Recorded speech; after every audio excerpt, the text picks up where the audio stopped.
Hello friends, இவர் வந்தாலே இப்படி தாங்க நடக்கும். இந்தியாவுக்கு அகைன்ஸ்டாக தான் இவர் இருப்பார். இந்தியா பவுலிங் போடுறப்ப பார்த்தோன்னா விக்கெட் கொடுக்கறதுக்கு ரொம்ப சிரமப்படுறாரு. பட் அதுவே இந்தியா பேட்டிங் பிடிக்கிறப்ப அசால்ட்டாக கையை தூக்கிறாரு அப்படின்னு சொல்லிட்டு ஆதாரத்தெல்லாம் வெளியிட்டு நம்ம தமிழக வீரரான அஸ்வின் பார்த்தீங்கன்னா ஒரு நடுவர் மேலே ஒரு குற்றச்சாட்டை முன் வச்சிருக்காரு. அதை பற்றி தான் இப்போ நம்ம பார்க்க போகிறோம். இந்தியாவுக்கும் இங்கிலாந்துக்கும் இடையான 3வது டெஸ்ட் மேட்ச் லார்ட்ஸில் நடந்த முக்கியமான ஒரு போட்டியில் இங்கிலாந்து ஜெயிச்சிருக்காங்க. கடைசியில் மேட்ச் யார் பக்கம் வேணாலும் போகலாம், அந்த மாதிரி தான் இருந்துச்சு. ஒரு வழியாக 22 ரன்கள் வித்தியாசத்தில் இங்கிலாந்து இந்த போட்டியில் ஜெயிச்சிருக்காங்க. இதன் மூலமாக பார்த்தீங்கன்னா 2-1 அப்படிங்கிற மாதிரி இந்த சீரியஸில் லீடில் இருக்காங்க. அப்போ கடைசி 2 போட்டியும் இந்தியாவுக்கு கொஞ்சம் வாழ்வா சாவா அப்படிங்கிற ஒரு போட்டியாக தான் இருக்க போகுது. இப்போ இந்த மேட்ச் பற்றி பல்வேறு முன்னாள் கிரிக்கெட் வீரர்கள் பல கருத்துக்களை தெரிவிச்சிட்ருக்காங்க.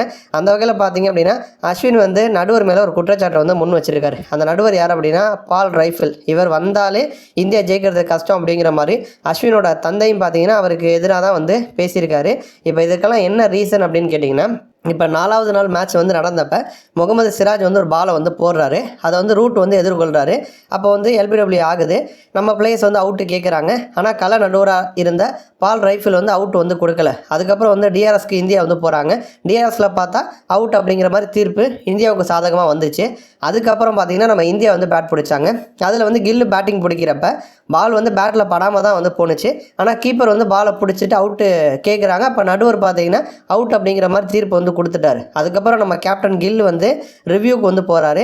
அதில் ரீப்ளேல பார்க்குறப்ப பந்துக்கும் பேட்டுக்கும் சம்மந்தமே இல்லாமல் நிறைய கேப் இருந்திருக்கு. அப்படி இருந்துமே கூட பார்த்தீங்கன்னா அம்பையர் அவுட்டுன்னு கொடுத்துருக்காரு. இந்த ஒரு விஷயத்தை தான் அஸ்வின் குறிப்பிட்டு அவர் யூடியூப் சேனலில் பேசும் பொழுது இந்திய அணி எப்பெல்லாம் பால் போடுறாங்களோ அப்போ நடுவர் அவுட்டு கொடுக்கறதுக்கு ரொம்ப கஷ்டப்படுறாரு. அதுவே இந்தியா பேட் பிடிக்கிறப்ப அவுட்டு மட்டும்தான் அவருடைய மனசில் இருக்குது. இந்த விஷயத்தில் ஐசிசி தலையிடணும். உடனே பால் ரைஃபிள் கிட்ட இது சம்மந்தமாக பேச்சுவார்த்தை நடத்தணும் அப்படிங்கிற மாதிரி அஸ்வின் சொல்லியிருக்காரு. நம்ம அஸ்வின் என்னதான் ரிட்டையர் ஆனாலுமே கூட தொடர்ந்து இந்திய மேட்சஸ் வாட்ச் பண்ணிட்டு இருக்காரு. இந்திய மேட்சஸில் நடக்கக்கூடிய தவறுகளை சுட்டி காட்டுறாரு. நடுவர்கள் இந்த மாதிரி இந்தியாவுக்கு அகைன்ஸ்டாக நடந்துக்கிறாங்க அப்படின்னா அதையுமே மென்ஷன் பண்ணுறாரு. அதேமாதிரி இன்னொரு பாயிண்ட்டையுமே அஸ்வின் சொன்னார். என்னோட தந்தையுமே என் பக்கத்தில் உட்காந்து மேட்ச் பார்த்தாரு. அப்போ ரைஃபிள் நடுவராக இருக்கிற வரைக்கும் இந்த போட்டியில் இந்தியா ஜெயிக்காது அப்படிங்கிற மாதிரி தான் அவருமே அஸ்வினோட தந்தையுமே சொல்லியிருக்காரு. இப்போ இந்த விஷயத்தில் அஸ்வின் மட்டும் குரல் கொடுக்கல, கூடவே பார்த்தீங்கன்னா அனில் கும்ப்ளேயுமே பேட்டி கொடுத்துருக்காரு. அதில் அனில் கும்ப்ளே என்ன சொல்கிறார், இங்கிலாந்து அணி பேட் பிடிக்கிறப்ப அவுட் அப்படின்னு சொல்றதுக்கு பால் ரைஃபிள் சிரமப்படுறாரு. அதுவும் குறிப்பாக ரொம்ப க்ளோஸ் காலாக இருக்கிறதுக்கெல்லாம் நாட் அவுட் அப்படிங்கிற மாதிரி கொடுத்துட்றாங்க. அப்போ நம்ம ரிவ்யூக்கு போனால் கூட அது அம்பையர்ஸ் கால்ஸ் அப்படின்னு வருது. அதனால அது இங்கிலாந்து அணிக்கு ஃபேவராக தான் போகுது. பட் இந்திய அணி பேட் பிடிக்கிறப்ப அந்த மாதிரி பண்ண மாட்டாங்க அப்படிங்கிற மாதிரி ஒரு குற்றச்சாட்டை முன் வச்சிருக்காரு.